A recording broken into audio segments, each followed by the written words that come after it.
அந்தமான் நிக்கோபார் தீவில் அமையவுள்ள கிரேட் நிக்கோபார் திட்டம் சுற்றுச்சூழல் பேரழிவை ஏற்படுத்தக்கூடியது என காங்கிரஸ் நாடாளுமன்ற குழு தலைவர் சோனியா காந்தி எச்சரித்துள்ளார்.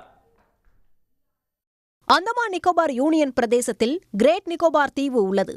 இங்கு 72,000 கோடி ரூபாய் மதிப்பில் மிகப்பெரிய உள்கட்டமைப்பு திட்டத்தை அந்தமான் நிக்கோபார் தீவுகளின் ஒருங்கிணைந்த வளர்ச்சிக் கழகம் மேற்கொள்ள உள்ளது. இதில் துறைமுகம், சர்வதேச விமான நிலையம், சிறு நகர்ப்பகுதி, மின் உற்பத்தி நிலையம் ஆகியவை அமைக்கப்பட உள்ளன. ஆனால் இந்த உட்கட்டமைப்புகள் அமையும் இடம் நிக்கோபாரிஸ், ஷோம்பென்ஸ் ஆகிய பழங்குடியின மக்கள் வாழும் இடங்களாகும். எனவே இந்த திட்டத்தால் நிக்கோபார் தீவு மக்களுக்கும் சுற்றுச்சூழலுக்கும் பல பிரச்சினைகள் ஏற்படும் என்று சோனியா காந்தி குற்றம் சாட்டியுள்ளார்.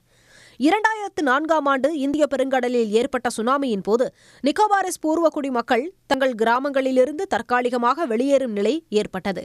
ஆனால் கிரேட் நிக்கோபார் திட்டம் வந்தால் அவர்கள் நிரந்தரமாக வெளியேற்றப்பட்டு தங்களது கிராமங்களுக்கு திரும்புவது கனவாகவே மாறிவிடும் என்று எச்சரித்துள்ளார். பெரும் வளர்ச்சி திட்டங்களை செயல்படுத்தும் போது பழங்குடியினரின் நலனுக்கு முன்னுரிமை கொடுக்க வேண்டும் என தெரிவித்துள்ள சோனியா காந்தி, கிரேட் நிக்கோபார் திட்டம் ஷோம்பென்ஸ் மக்கள் வசிக்கும் பகுதிகளை அழிப்பதைத்தான் குறிக்கோளாக கொண்டுள்ளது என சாடியுள்ளார். குறிப்பாக தீவுக்கு சுற்றுலா பயணிகளின் வருகையை அதிகரித்து இறுதியில் பூர்வகுடி மக்களை அப்புறப்படுத்துவதுதான் இந்த திட்டத்தின் நோக்கம் என்று அவர் விமர்சித்துள்ளார். இந்த திட்டம் குறித்து தேசிய பட்டியல் பழங்குடியினர் ஆணையத்துடன் கலந்தாலோசிக்கவும் இல்லை, பூர்வகுடி மக்களின் கருத்தை கேட்கவும் இல்லை என்றும் சோனியா காந்தி குற்றம் சாட்டியுள்ளார்.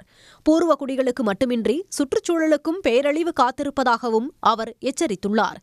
இந்த திட்டத்திற்காக தீவின் 15% நிலத்திலுள்ள மரங்களை வெட்ட வேண்டியிருக்கும் என சுட்டிக்காட்டியுள்ள சோனியா காந்தி, இதற்காக 32 லட்சம் முதல் 58 லட்சம் மரங்கள் வரை வெட்டப்படலாம் என்றும் தெரிவித்துள்ளார். இதனால் ஏராளமான வனவிலங்குகள் அழியும் நிலை ஏற்படும் என வேதனை தெரிவித்துள்ளார். கிரேட் நிக்கோபார் திட்டத்துக்கு எதிராக அனைவரும் குரல் கொடுக்க வேண்டும் என்றும் சோனியா காந்தி வலியுறுத்தியுள்ளார். உடனுக்குடன் செய்திகளை தெரிந்து கொள்ள சன் நியூஸ் பெல் ஐகானை கிளிக் பண்ணுங்க.